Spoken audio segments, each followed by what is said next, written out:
हाथों का वजन पड़ रहा था, तो उसके मन में आया कि भगवान मेरे हाथों में बोझ बढ़ रहा है और हाथों में खुजाल होती है। मैं दुनिया में जब युद्ध करने जाता हूँ तो सबको जीत लिया है, लेकिन अब युद्ध करने वाला बाकी नहीं, इसलिए मैं आपसे युद्ध लड़ना चाहता हूँ।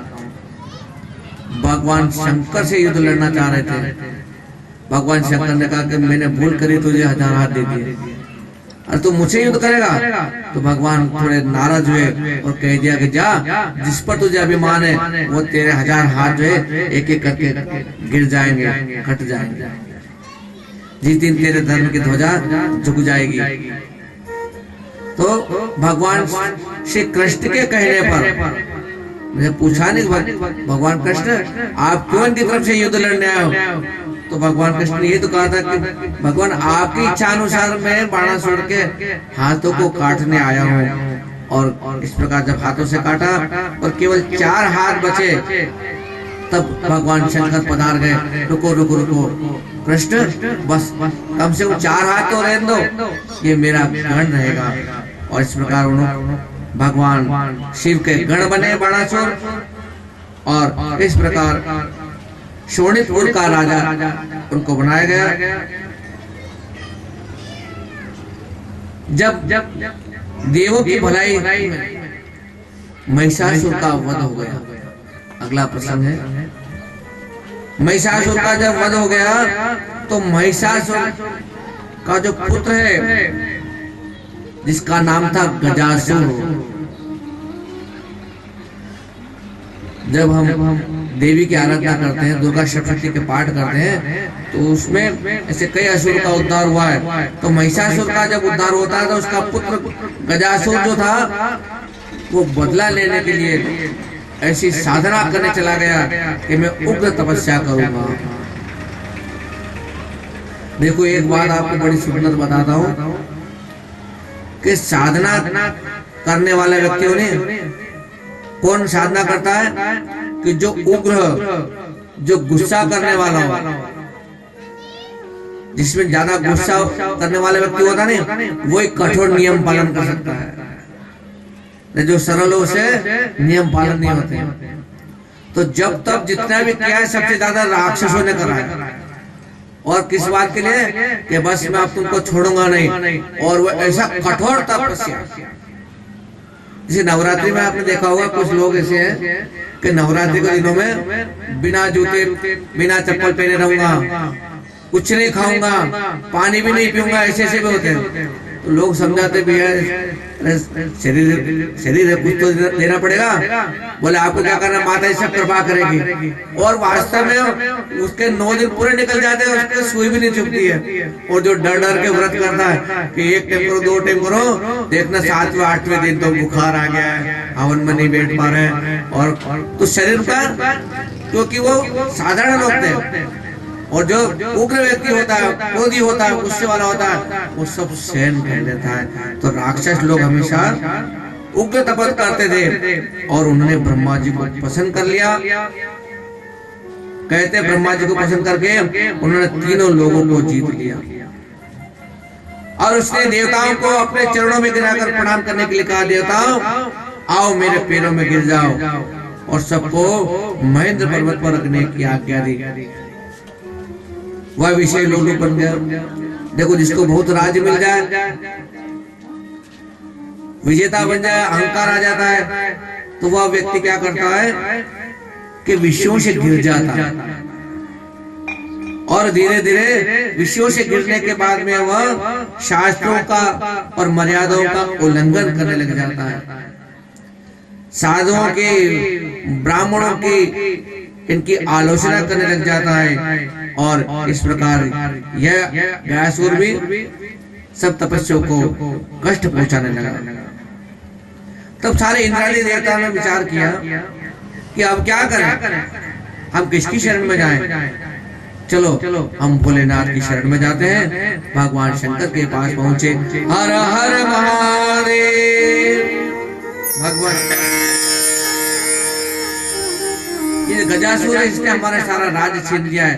और तो और वो हमको पूजा पाठ भी नहीं करने देता है, ब्राह्मण संतों पर भी वो कलेश पहुंचा रहे हैं। तब भगवान शंकर बड़े क्रोधित हुए। जब ब्राह्मणों पे, संतों पे जब अत्याचार होने लग जाते हैं, यज्ञ आदि बंद होने लग जाते हैं, भगवान को बड़ा क्रोध आता है। और उन्होंने क्या किया, भगवान शंकर उस गजासुर को मारने के लिए त्रिशूल लेकर चल पड़े। और भगवान शंकर को इतना गुस्सा आया कि अपने त्रिशूल से उसी समय गजासुर का सिर काट दिया। और जब देवताओं ने देखा कि गजासुर मर चुका है, सब ने तालियां बजाई है और सबने खूब खुशियां मनाई है। प्रभु आपने बड़ा अच्छा कार्य किया, हमारा कष्ट दूर कर दिया। तो भगवान अब ये देख करके सबके सब शिव जी की स्तुति करने लगे। तब शिव जी ने वर मांगने को कहा, अच्छा अब तुमको क्या चाहिए? तो जो गजासुर जो था मरते मरते भगवान से कहने लगा कि भगवान यदि आप मुझसे प्रसन्न हो तो मेरा जो चर्म है इसका आप ओढ़ना बना बना, यानी कि भगवान ने जो बागंबर पहना है वो उसके शरीर का जो चमड़ा था उसको भगवान शंकर ने धारण किया है और काशी नगरी में जाकर के एक ज्योतिर्लिंग का निर्माण कराया है। और इस प्रकार गजासुर के मरने के बाद देवता सारे प्रसन्न हो गए। आगे जब भगवान श्री हरि ने दीति के पुत्र को मारा, दीति और अदिति दो बहनें थी, जानते हो? दीति और अदिति ये दो बहनें हैं और इनके पति तो एक ही है, कश्यप। तो पिता एक है, पत्नी दो। तो दीति की जो संतान होती है वो दैत्य बनती है। कौन बने? दैत्य। दीति की संतान है दैत्य, अदिति की संतान देवता, यानी कि कश्यप मुनि की संतान देवता भी है और दैत्य भी है। मतलब कि पिता एक है और एक ही के दोनों पुत्र देवता और दानव। और अच्छा बताओ झगड़ा किस किस का होता है? देवताओं का, दानव का। यानी कि ये भाई भाई का झगड़ा आज से नहीं, प्राचीन काल से चला। भाई भाई का झगड़ा कोई एक तरफ दैत्य एक तरफ दानव। जब दैत्य साधना करके अपने भगवान को प्रसन्न करके वरदान मांग लेते हैं, शक्ति हासिल करते हैं और शक्ति हासिल करके जो देवताओं को मारते हैं, फिर देवता जो अपना राज्य छोड़ देते हैं, फिर भगवान की शरण में जाते हैं। भगवान इनसे कहते तुम जब तप करो, इनका तप बढ़ जाता है, फिर ये जो है ये राक्षसों का संहार करवा देते हैं। तो इस प्रकार से ये क्रम चलता रहता है। तो हरि का जो दीति के पुत्र को मारा था उससे उसको महान दुख हो गया था और निर्हाय ने आकर दीति को सांत्वना दी कि देवताओं पर विजय पाने का, यदि हम विजय पा लेंगे तो फिर सब हम उनसे अपना पुराना हिसाब निपटा लेंगे। और इस प्रकार दीति के पुत्र के मारे जाने के सबसे बड़ा कारण अगर कोई था तो वो थे ब्राह्मण। देखो ब्राह्मण जो है, ब्राह्मणों को जो पैसा दे, जो यजमान अच्छा माल दे, ब्राह्मण उसके लिए कामना करता है। जो राक्षस होंगे वो भी ब्राह्मण से जाप कराते हैं और देवता वो भी ब्राह्मण के देंगे। ब्राह्मण तो दोनों के कल्याण के लिए करता है कि भाई हम हमेशा मंत्र जपेंगे कि आपको खूब धन संपत्ति मिलेगी और आप हमारा ख्याल रखना। तो जो ज्यादा धन देता है तो ब्राह्मण तो राक्षसों के यहाँ भी जप करने जाते हैं, ब्राह्मणों के लिए सब घर बराबर होते हैं। तो उसने देखा है ब्राह्मणों ने इस प्रकार से हमारे भाई को मरवाया, तो क्यों नहीं हम इन ब्राह्मणों को मारना शुरू करें। तो ब्राह्मणों को मारते मारते वो कहाँ पहुंच के? काशी नगरी में। कि काशी नगरी में बहुत ब्राह्मण रहते हैं, तो इसलिए चल करके मैं उनको मारूंगा। और उस निर्हाय ने क्या किया, वहां जाकर के अपना रूप बदल लिया और ब्राह्मणों की जो टोली होती है ना, जो कर्मकांड करते हैं, दिन में तो उनके पास जाके बैठ जाता रूप बदल करके, ब्राह्मण पहचान नहीं पाते। और संध्या काल जैसे रात होती और वो जो देते था एक एक करके ब्राह्मणों को खा जाता, ब्राह्मण को खाने लगा।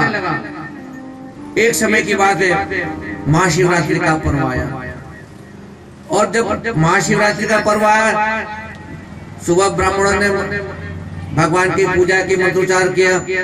उसने देती ने सोचा साय पड़ रात्रि में मैं अपना काम कर लूंगा, लेकिन जैसे ही वो रात में ब्राह्मण को खाने के लिए दौड़ा, भगवान शंकर उपस्थित हो गए, क्योंकि भगवान शंकर ने ब्राह्मणों के ऊपर जो है कृपा कर रखी है।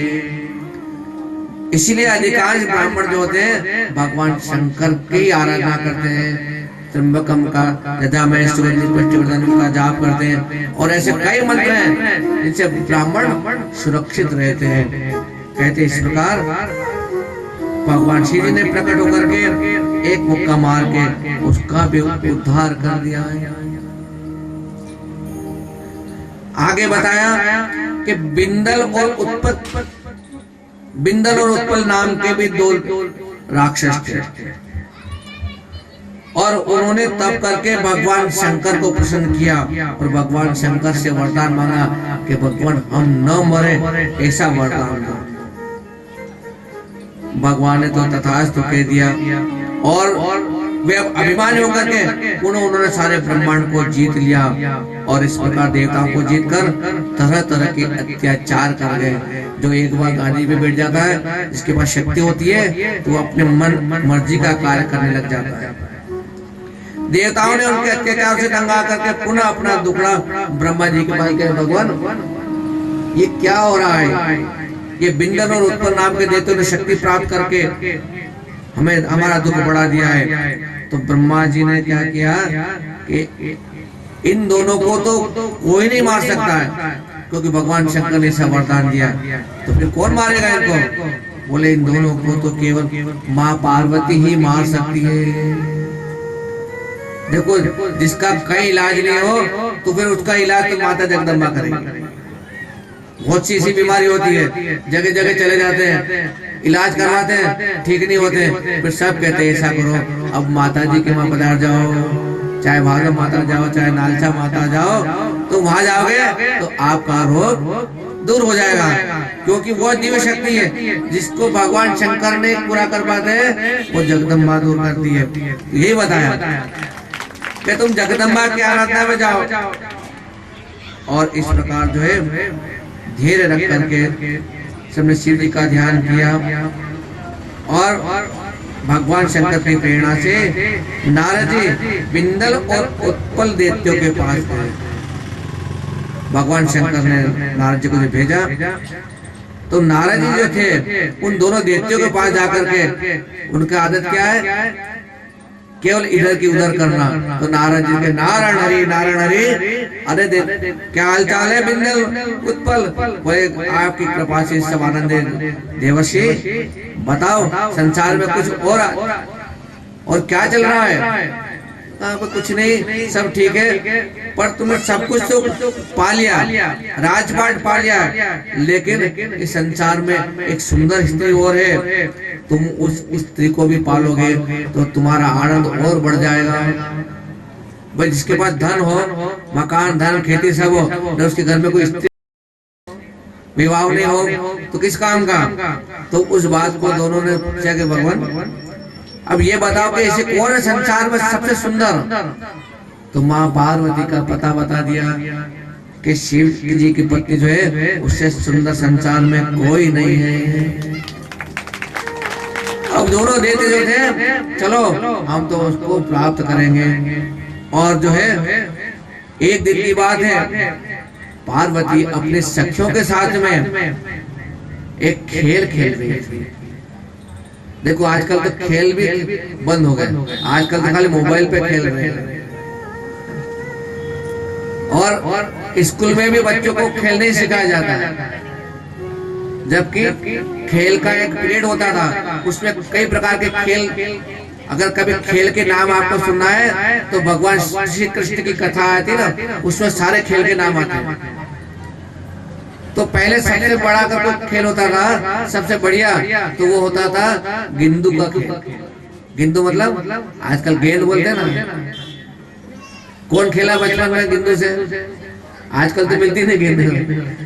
और वो बच्चा जिद करता कि हम गिंदू खेलेंगे, तो जो हमारे घर में बूढ़ी माँ होती ना, तो वो क्या करती, पुराने पुराने कपड़ों को इकट्ठा करके एक गोला बनाती और धीरे सुई के टाके लगा के थोड़ी और बड़ी बना दो, थोड़ी और कपड़ा लपेट दिए, उसके बाद में एक सुंदर सा रंगीन कपड़ा चमचम वाला ऊपर उठ के टाके लगा दिया, ले बेटा गिंदू से खेल। तो गिंदू से कैसे खेलते हैं मालूम है? बस चलो हम दो पार्टी बनाते हैं और हम इधर है तुम इधर हो, हम अपने अपने साथी को देंगे गेंद और हमारे विरोधी को गेंद मारो। तो क्या करते हो कि मारने वाला तो फेंकता है और बचने का उपाय सामने वाला करता है, झुक जाता है और जैसे गेंद फेंकते झुक जाते हैं, वो गेंद नहीं लगते तो और हंसी उड़ाते और ताली बजाते, फिर उसको गुस्सा आता तो इसके पास गेंद आती, फिर वो उसको मारता। और इस प्रकार से गिंदू का खेल माँ पार्वती अपने सखियों के साथ खेल रही थी, सखियों के साथ गिंदू खेल रही। तो उसी समय दोनों जो मायावी जो देते थे, वो देवते ने सोचा कि जो नारद जी ने बताया है तो सुंदर स्त्री यही, लेकिन वहां जाए कैसे? तो उन्होंने क्या करा कि शिव जी के गणों का रूप बना लिया, शिव जी के गणों का रूप बना करके उस स्थान पर पहुंच गए और माता पार्वती की सुंदरता पर वे कटाक्ष करने लगे, कहते ने छेड़छाड़ करने लगे। और भगवान शंकर ने तो दोनों को पहचान लिया कि ये दोनों राक्षस है, और भगवान शंकर ने पहचान करके धीरे से पार्वती को कह दिया कि देखो ये दोनों जो आए ना, ये मेरे गणनी है, रूप बदल करके आए हैं और समझ लो ये सारी कहानी बता दी। तो पार्वती ने समझ गई कि तो खेल खेल में जो अभी इनके ऊपर सखियों के ऊपर गेंद फेंक रही थी, उसकी बजाय उस गेंद को लेकर के सीधा उन राक्षसों पे एक एक करके मारा। दोनों राक्षस वही शरीर छोड़ करके ढेर हो गए। माता पार्वती ने गिंदू से दोनों का उद्धार कर दिया है और वह गेंद शिवलिंग के रूप में दिखाई देने लगी। यहाँ पर सोची कहते हैं कि वह जो गिंदू जहाँ पर भगवान कंडेश्वर के नाम से एक मंदिर बना है और शिवलिंग के प्रकट जो होने पर वही ब्रह्मा विष्णु इंद्र सभी देवताओं ने उपस्थित होकर के वहाँ पर भगवान शंकर पार्वती की स्तुति की है। हम भी भगवान की स्तुति करें, बोले शंकर भगवान की जय।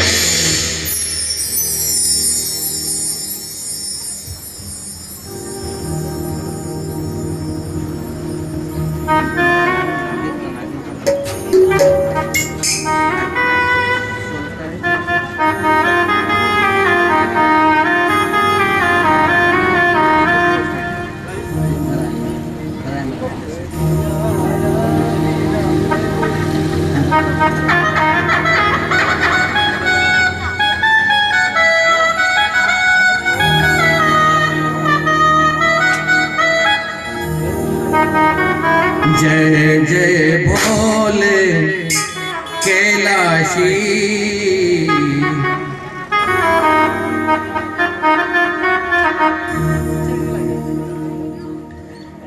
जय जय शंकर अविनाशी, जय जय भोले कैलाशी, जय जय शंकर अविनाशी, जय जय भोले कैलाशी, जय जय शंकर अविनाशी, जय जय भोले कैलाशी, जय जय शंकर अविनाशी, जय जय भोले कैलाशी।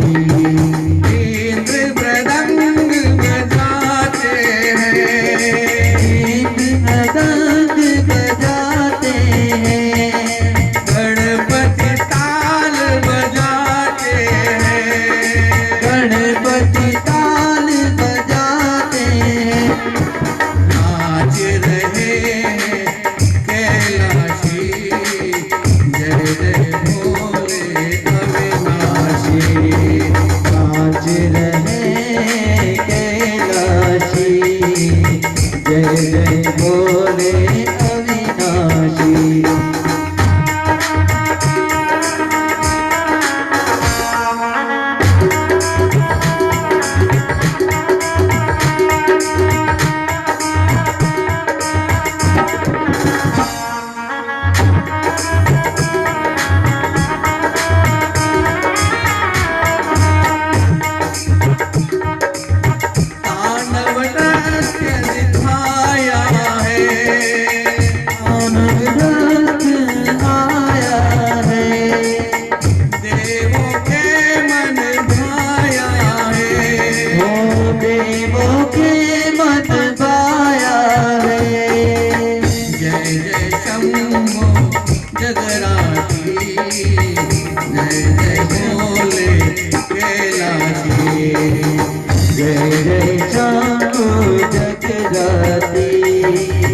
जय जय बोले अविनाशी।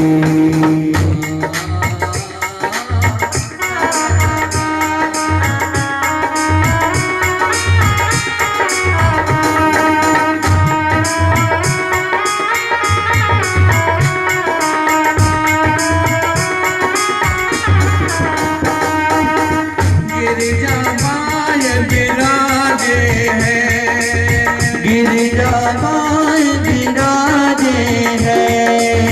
गणपति दाय विराजे है, ओ गणपति दाय विराजे है।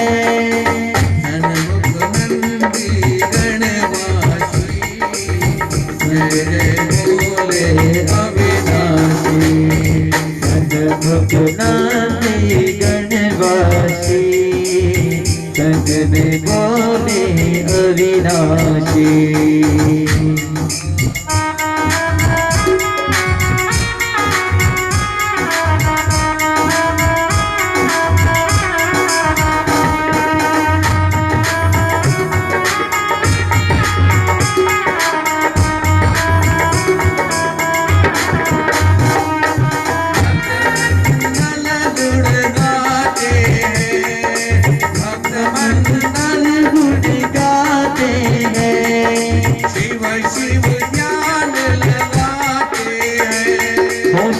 शिव ध्यान लगाते हैं, हाथों मेरी अब फांसी, जय जय शंकर अविनाशी।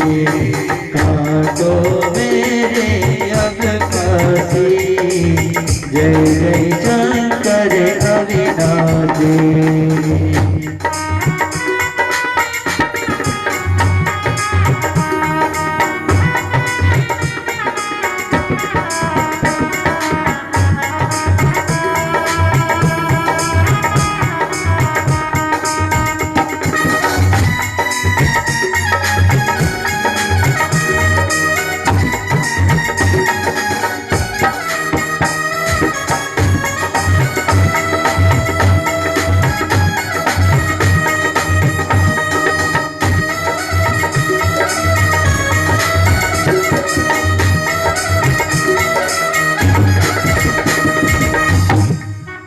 बोले शंकर भगवान की जय।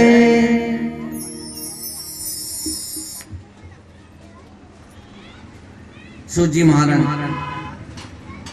अब शत्रुद्र संहिता के सप्तम खंड की कथा करते हैं। भगवान शंकर के 5 अवतार बताए। शौनक जी बोले हैं सूजी महाराज, भगवान शंकर के जो 5 अवतार हैं ये किस प्रकार से हुए, इसको सुनने से किस प्रकार से हमारा कल्याण होता है। सूजी ने बताया, मुनिवर अपने शिव जी के अवतारों की कथा कहता हूं, तुम ध्यान पूर्वक सुनिए। देखो शब्द पर ध्यान दो, ध्यान पूर्वक सुनिए। यदि किसी के हित की बात हो, खास बात हो, तो कहने वाला कहता है कि भैया ध्यान दे के सुनना, मतलब दोबारा मत पूछना है कि आपने क्या कहा, इसलिए उसे कहा जाता है ध्यान दे करके सुनो। तो यहाँ पर विशेष कहा कि ध्यान दे करके तुम सुनो। क्यों कि शिव के 5 अवतार कैसे हैं। भगवान श्री पशुपतिनाथ के 8 मुख हैं। ये मूर्ति किस प्रकार से विराजमान, इसका पूरा वर्णन आएगा, क्योंकि हम पशुपतिनाथ के क्षेत्र में बैठे हैं, उनकी कृपा है। तो थोड़ा मन लगा करके आप ध्यान से सुने। कहते श्वेत लोहित नामक 19वें मनवंतर में भगवान का एक अवतार हुआ, जिसे सद्योजात नामक अवतार कहते हैं। और उस काल में ध्यान में ब्रह्मा शिव जी के साथ अवतार करते हैं, और उस समय भगवान का रंग लोहित रंग था। श्वेत लोहित रंग होने के कारण उनका नाम सद्योजात पड़ा है। और ब्रह्मा जी ने उन्हें शिव जी समझ करके उनका चिंतन किया है और उनके जो 4 पुत्र जो थे, सुनंदन, नंदन, ईश्वरनंदन, इस रूप में चारों बेटे प्रकट हुए। और इस प्रकार सद्योजात प्रभु ने ब्रह्मा जी को सृष्टि निर्माण की आज्ञा दी। भगवान शंकर का पहला सद्योजात अवतार, फिर रक्त नाम का विश्वकल्प जब आया तो ब्रह्मा जी लाल रंग के हुए और उनके चिंतन करने से वैसे ही रक्त वर्ण वाला, लाल नेत्र वाला एक वामदेव उत्पन्न हुआ। और ब्रह्मा जी ने शिव समझ करके उनकी स्तुति की और फिर लाल वस्त्रधारी से विराज, विवाह, विशाल और विश्व भावना नाम के 4 पुत्र पैदा हुए। उन्होंने भी ब्रह्मा जी को सृष्टि निर्माण की आज्ञा दी। इसके बाद पीतवास नामक एक विश्वकल्प आता है और पुत्र की इच्छा करने पर ब्रह्मा जी ने एक तेजस्वी दीर्घ भुजाओं वाला पुत्र प्रकट किया। उसे भी शिव जी का अवतार समझकर शिव जी ने गायत्री मंत्र जपना प्रारंभ किया और इस पुत्र से भी अनेक पुत्र प्रकट हुए। इसलिए यहाँ पर इनका नाम तत्पुरुष अवतार माना गया। अगला शिव नामक कल्प प्रारंभ हुआ और उस कल्प में ब्रह्मा जी ने हजारों वर्ष तक शिव जी का चिंतन किया और इसमें कृष्ण वर्ण के पुत्र का जन्म हुआ।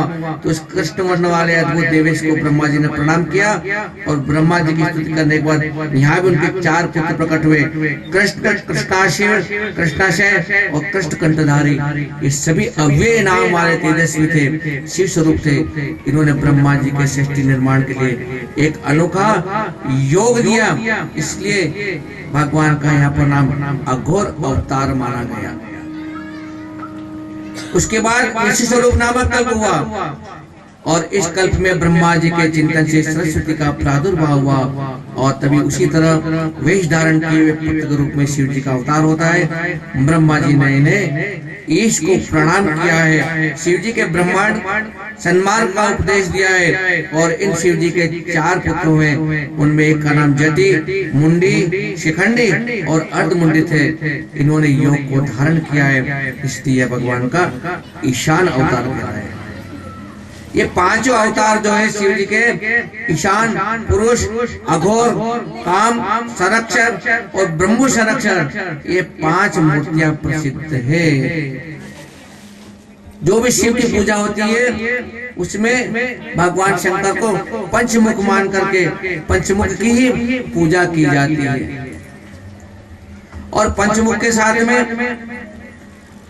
हमारे यहाँ जो भगवान की मूर्ति है वो 8 मुख हमको दिखाई दे रहे हैं। तो इनको कौन सी मूर्ति माना जाए? तो नंदीश्वर बोले हे तात, आप सब लोगों को कार्य को पूर्ण करने वाले भगवान शिव के जो और अवतार है उसके विषय में आपको बताता हूँ कि शिव जी ने अन्य 8 मूर्तियों का निर्माण किया और वही 8 मूर्तियां जिनके नाम है शार्वर्भव, रुद्र, उप, भीम, पशुपति, ईशान और महादेव। ये 8 नाम बताए। ये भगवान की 8 मूर्तियां जैसे मणियों को पिरोया जाता है उसी प्रकार से इनको एक एक मणि उसमें पिरोया गया है। पृथ्वी, जल, तेज, वायु, आकाश, क्षेत्रज्ञ, सूर्य और चंद्रमा ये क्रमशः इसमें विराजमान है और भगवान शंकर विश्वम्बर रूप से इन्हीं के द्वारा सबसे व्याप्त बताए गए। बोले पशुपति नाथ की। तो यही पृथ्वी रूप से चराचर जगत को धारण करने वाले भगवान जो है जल रूप से विश्व को जीवित रखते हैं। शिव का उग्र रूप है और यह आकाशात्मक भीम रूप है। पशु नामक रूप में शिव जी सभी जीवों को पाश को काटते हैं। ईशान नामक रूप सूर्य के द्वारा संसार को अमृत किरणों को उत्पन्न कराते हैं और एक मुंह जो है अपूर्ण रूप से आत्मा नामक शिव ही सब में व्याप्त है। और इस प्रकार से 8 शिव जी का रूप है। यही 8 मूर्तियां 8 मूर्तियां हमारे भगवान पशुपतिनाथ में एक ही मूर्ति के अंदर 8 मूर्तियों का हम दर्शन करते हैं। हम जब भी भगवान के दर्शन करें तो चारों तरफ से इसलिए हम परिक्रमा करके 4 मुख ऊपर के 4 मुख नीचे के 8 मुखों का दर्शन करें। जब ब्राह्मण लोग इनकी पूजा करवाते हैं तो वे कुछ मंत्र बोलते हैं। अब मैं उन मंत्र का वाचन करूंगा, आप आग बंद करके ऐसे बैठे कि हम सब भगवान पशुपतिनाथ के मंदिर में बैठे हैं और ब्राह्मण लोग उन मंत्रों से उनका पूजन करवा रहे हैं। भगवान शिव की जो नामाष्टक मूर्ति को नमन करते कहते हैं, प्रालेयामलवेन् कुन्दधवलम् गोक्षीरफेन प्रभम् भस्माभ्यङ्गमनङ्ग देहगमनम् ज्वालावली लोचनम् ब्रह्मेन्द्रादिमरुत्कणे स्तुतिपरे रम्यर्चितं योगिभिः वन्दे सकलं कलकं रहितं स्थावोर्मुखं पश्चिमम्। सबसे पहले जो प्रार्थना की जाती है, दर्शन किया जाता है भगवान का पश्चिम मुख का। जो हम दर्शन करते हैं भगवान का वही पश्चिम रूप है। और उसका कुछ अर्थ हिंदी में यह बताया गया है कि भगवान का जो स्वरूप है बड़ा निर्मल है, स्वच्छ है और ओष के कर्ण के भांति ऐसा हिम का शिखर बना हुआ है और कुंद के पुष्प के समान या गाय के दूध के जो झाग होते हैं उसके समान श्वेत वर्ण वाले भगवान का शरीर है। भगवान का रूप कौन सा है? बिल्कुल दूध के झाग जैसे। और ऐसे शरीर में भगवान ने भस्म को विलेपन किया है। कामदेव के समान शरीर को दमन करने वाले, आंखों में एक में सूर्य है, एक में चंद्र है और अग्नि के तेज को धारण करने वाले भगवान ब्रह्मा, इंद्र, मरुद्गण आदि देवता जिनकी स्तुति कर रहे हैं तथा बड़े बड़े ऋषि मुनि योगों के द्वारा पूजित भूतनाथ भगवान शंकर कलंक के रहित चंद्र कला युक्त पश्चिम मुखारविंद को हम सब प्रणाम करते हैं। अब दूसरा मुख जो है भगवान का उत्तर दिशा वाला। उत्तर दिशा वाला मतलब उधर पीछे। घोरं कुंकुम पिंजरं सुतिलकं व्यापाण्डुगण्डस्थलं वो विक्षेप कटाक्ष वीक्षण लसत संसक्त कर्णोत्पलम् अध्वर्यो निगमं सदा प्रहसितं नीलालकालं कृतं वामासिद्धसुरासुरेन्द्र नमितं वक्त्रं हरश्चोत्तरम्। ये उत्तर दिशा से जो संस्कृत की प्रार्थना है, इसमें भगवान के स्वरूप का जो वर्णन बताया है कि भगवान जो है गौर वर्ण के।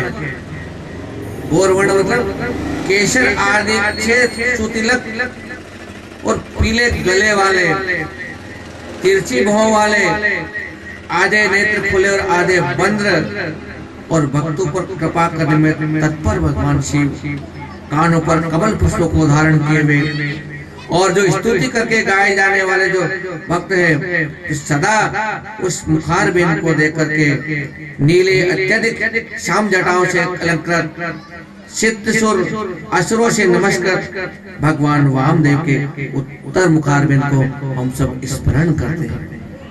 ये उत्तर मुख का दर्शन है। अब दक्षिण मुख। काला ब्रह्मराजनाचलनेवं व्यावर्त पिंगे क्षणं बालेन्दुदुतिकोटि दृष्टयुगलम् प्रोद्भासि बिम्बाधरम् सर्वतुङ्गपणाशास्त्रमणिभिः कापालमालाधरम्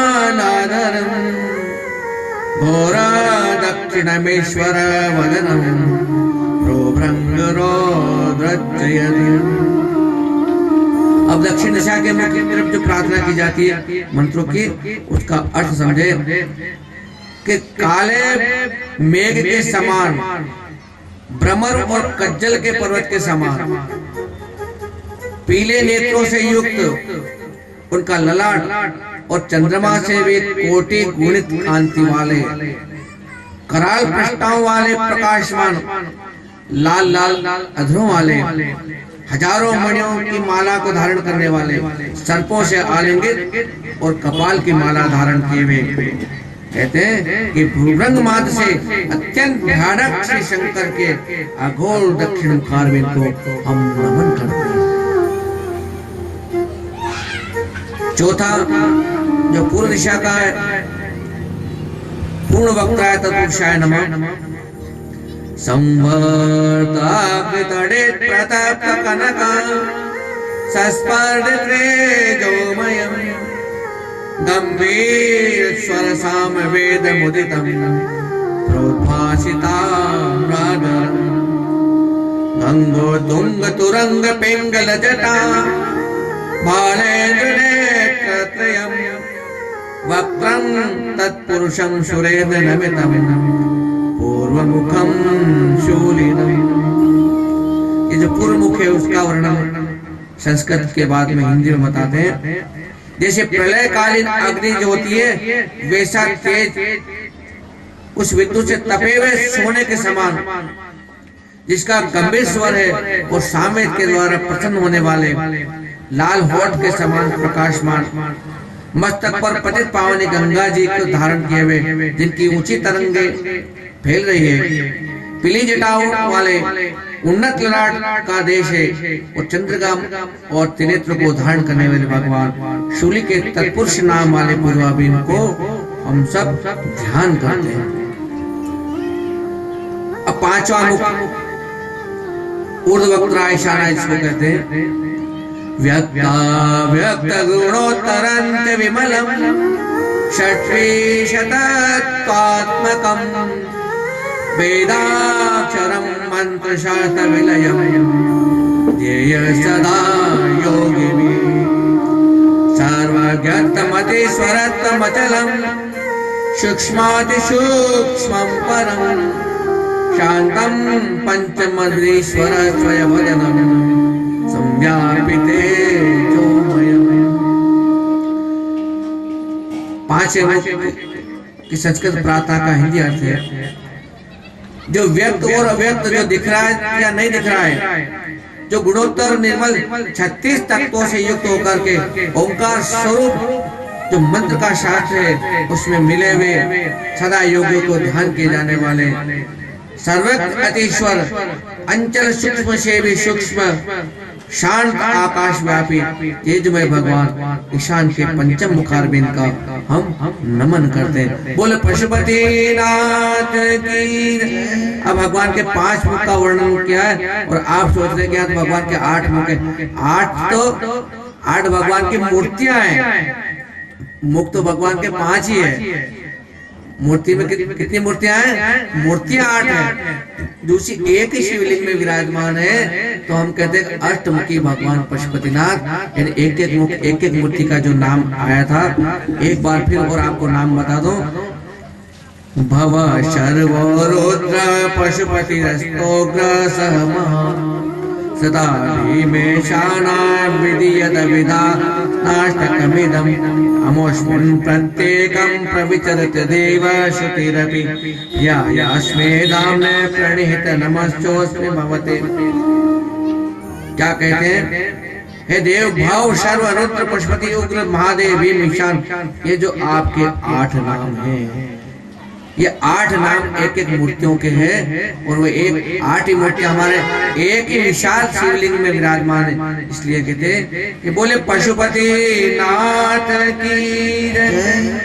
ये जो है ये बड़ा गूढ़ रहस्य था, गुण ज्ञान है और हम रात दिन बैठते जरूर है, पशुपतिनाथ की गुणगान करते हैं, दर्शन करते हैं, लेकिन हमें पता ही नहीं कि भगवान के इस मूर्ति में केवल वहाँ के जो पुजारी गण है, वे पुजारी जी ही इस तत्व को जानते हैं और आने वाले भक्तों को बार बार इनके दर्शन करवाते हैं।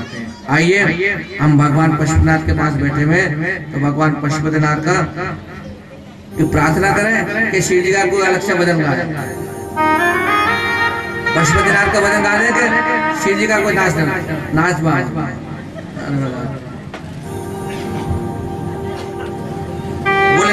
के बाद बदल गया। एक दिन हो बोले भंडारी,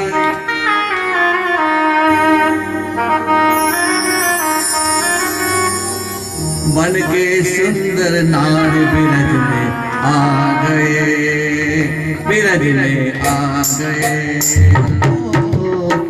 दिन वो बोले भंडारी, बनकर सुंदर नारी बिरज में आ गए, बिरज में आ गए। पार्वती भी मना के हारे, पार्वती भी मना के हार, ना माने बिरज में आ गए, बिरज में आ गए, बिरज में आ गए।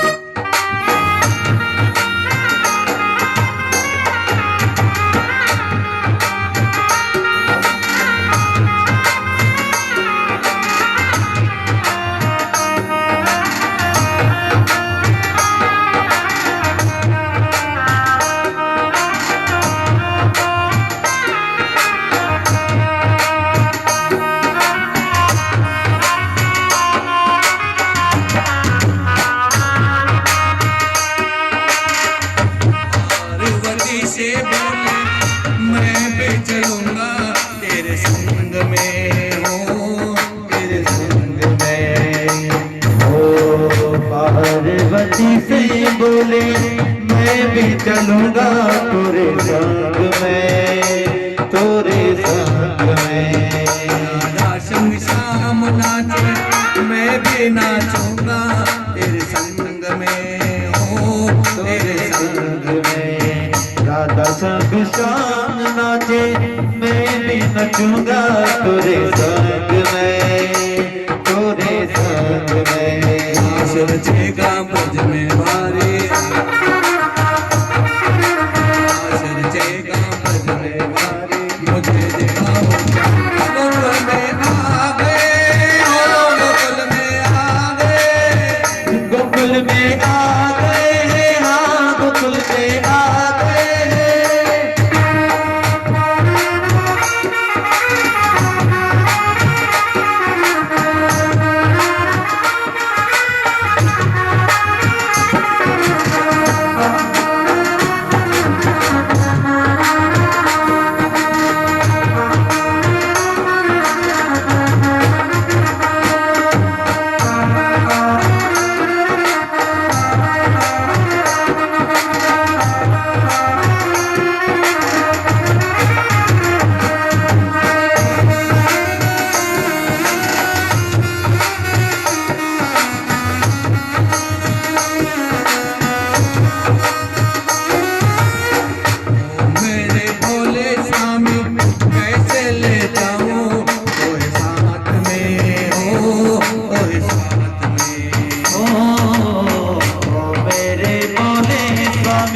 कैसे ले जाऊं तुमको साथ में, तुमको साथ में।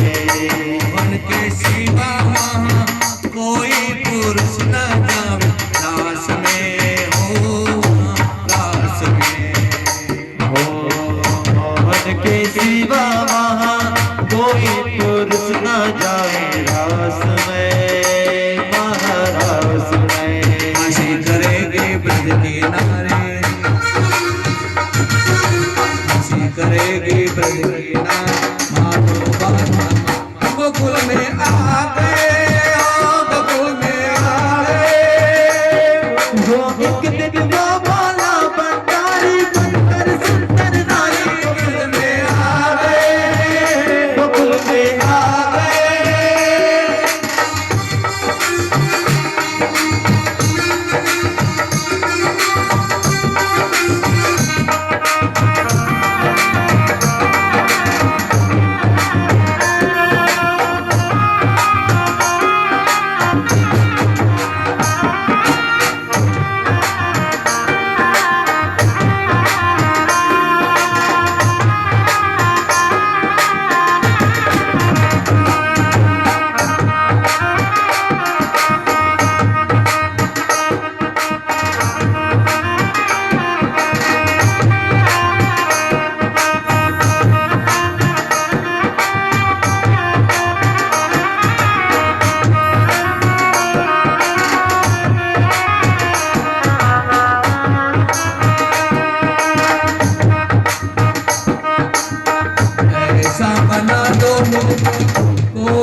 कोई जाने इस राज को, इस राज को।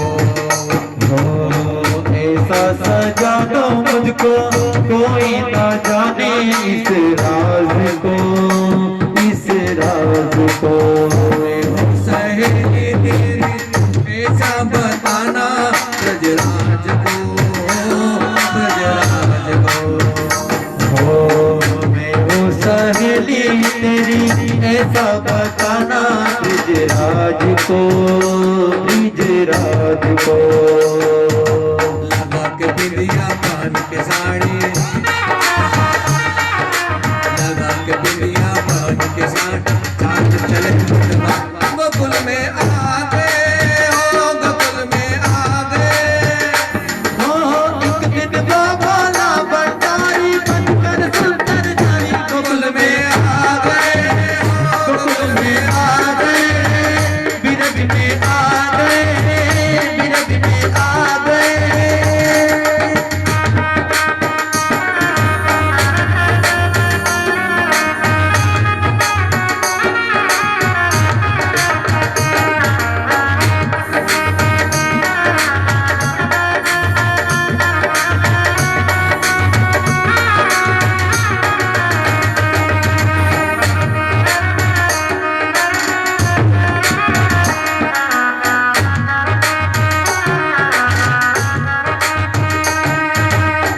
हंस के सखी ने कहा बलिहारी जाऊं इस रूप पे, हो इस रूप पे। हंस के सखी ने बोला बलि जाऊं जाऊं इस रूप को, इस रूप को।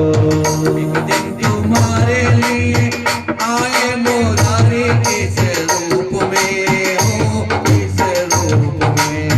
एक दिन तुम्हारे लिए आए मुरारी इस रूप में, इस रूप में। मोमिन रूप बनाया मुरारी, मोमिन रूप बनाया। गोकुल में आ गए, गोकुल में आ गए।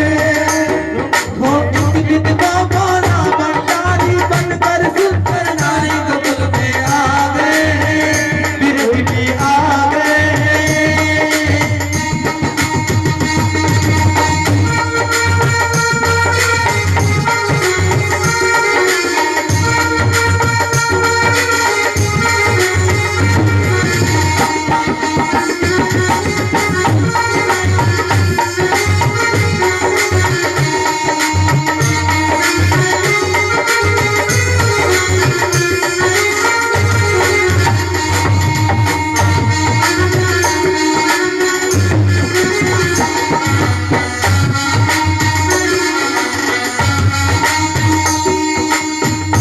हमने देखा तो समझ गए सारी बात रे, हो सारी बात रे। मोहन ने देखा जब समझ गए सब राज ने, सारी बात ने। ऐसी बजाए बंसी सुध भोले भोलेनाथ रे, हो भोलेनाथ रे। ऐसी बजाई बंसी सुध बुध बोले भोलेनाथ जी, भोलेनाथ जी। सिर से खिसक गई जब साड़ी, सिर से खिसक गई जब साड़ी। मुस्कुराए बोले शर्मा गए, बोले शर्मा गए। हो एक दिन बाबा ला भंडारी बनकर सुंदर नारी गोकुल में आ गए, गोकुल में आ गए। बोले शर्मा गए, बोले शर्मा गए।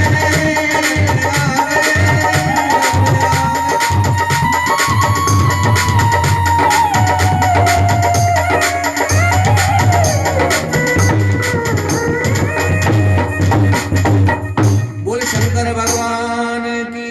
जय।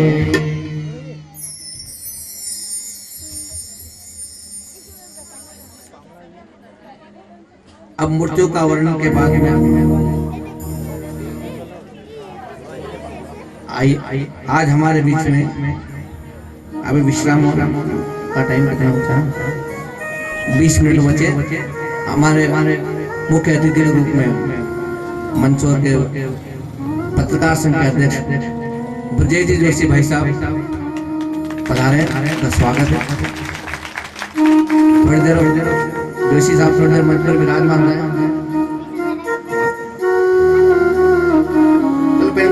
स्वागत करने के लिए बता रहा हूँ।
बोले पशुपति नाथ की जय।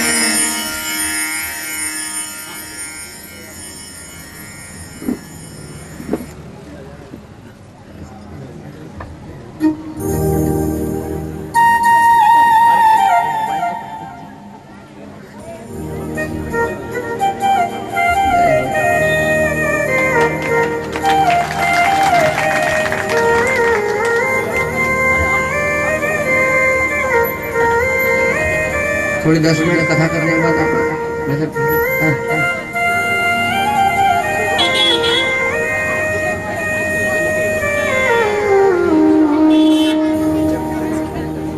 ब्रह्मा जी जब अपने सृष्टि का विस्तार करना चाह रहे थे, लेकिन आप जानते हैं कि ब्रह्मा जी की सृष्टि जो है, जितने भी बालक हुए सबके सब तपस्या करने चले गए और उनकी सृष्टि का विस्तार नहीं हो पा रहा था। बड़े परेशान हो गए भगवान।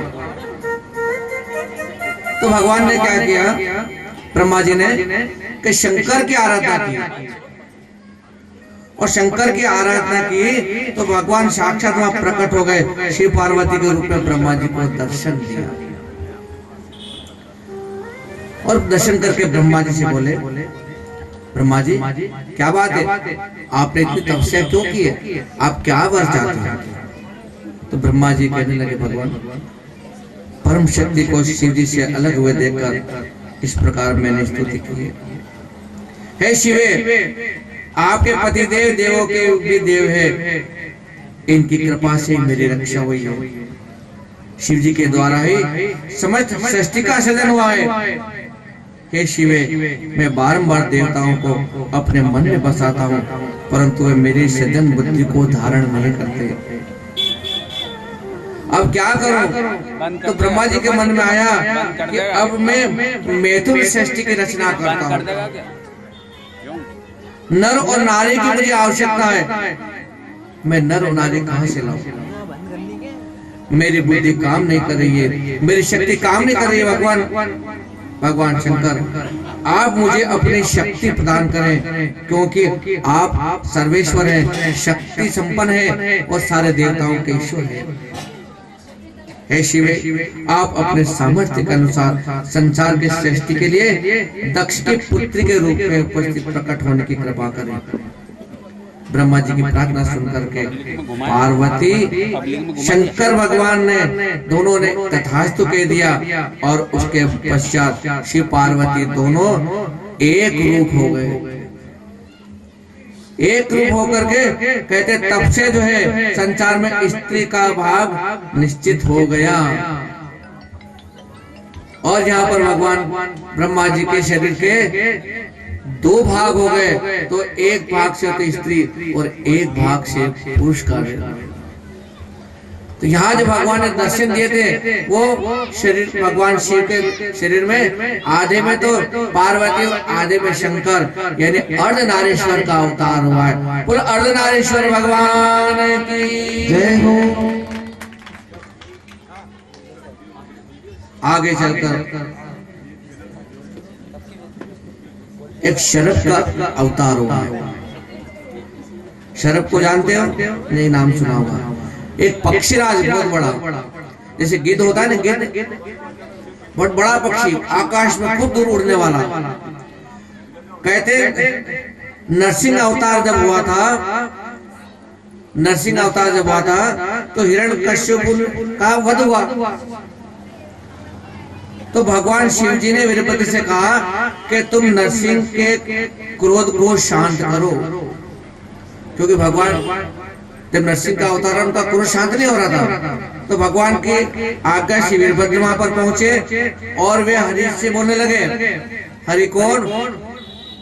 जो नरसिंह रूप में आए, भगवान विष्णु ही नरसिंह रूप में आए थे। तो कहने लगे, हरि हे माधव, आपका जो अवतार हुआ ये संसार की भलाई करने के लिए हुआ है, सुख शांति हेतु ये अवतार आपने ग्रहण किया है।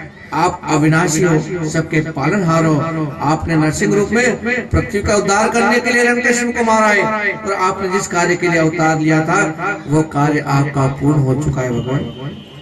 इसलिए आप अपना ये गुस्सा शांत कीजिए, थोड़ा शांत हो जाइए। लेकिन वीरभद्र की बात सुनकर के नरसिंह भगवान का गुस्सा और बढ़ गया और बोले, तुम चले जाओ मेरे सामने से, इस सारा चराचर जगत इसका मैं सर्वनाश करके ही छोड़ूंगा।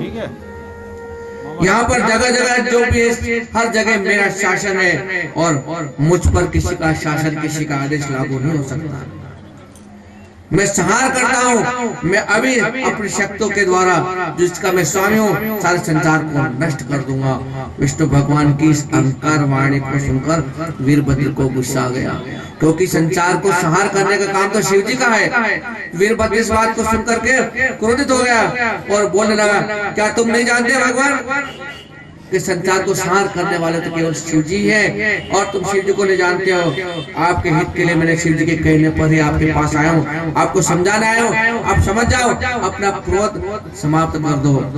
परंतु ऐसा प्रतीत होता है कि आप शिव तत्व को नहीं जानते हो, और इसलिए आपके मन में इतना अहंकार आ गया है। इसलिए हे हरि, तुम शिव जी के अधीन हो, और इस दैत्य को भी भगवान शक्ति से मारा है।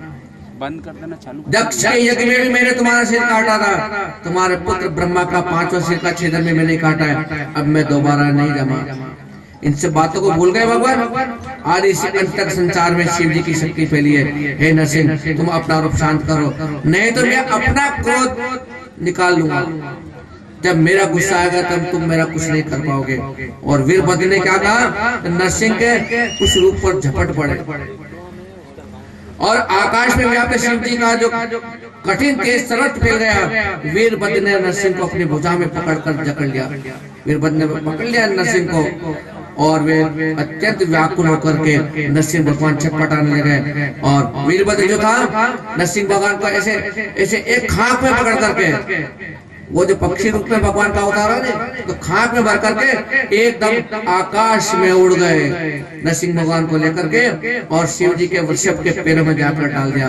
भगवान विष्णु एकदम छटपटाने लगे। सभी देवता ऋषि मुनि वहां पर आए और भगवान शंकर की आराधना करने लगे। उनका सारा तेज जो था वो वीरभद्र में लीन हो गया, और देवताओं की स्तुति सुनकर भगवान इस प्रकार कहते लगे, शंकर घबराओ मत, इनकी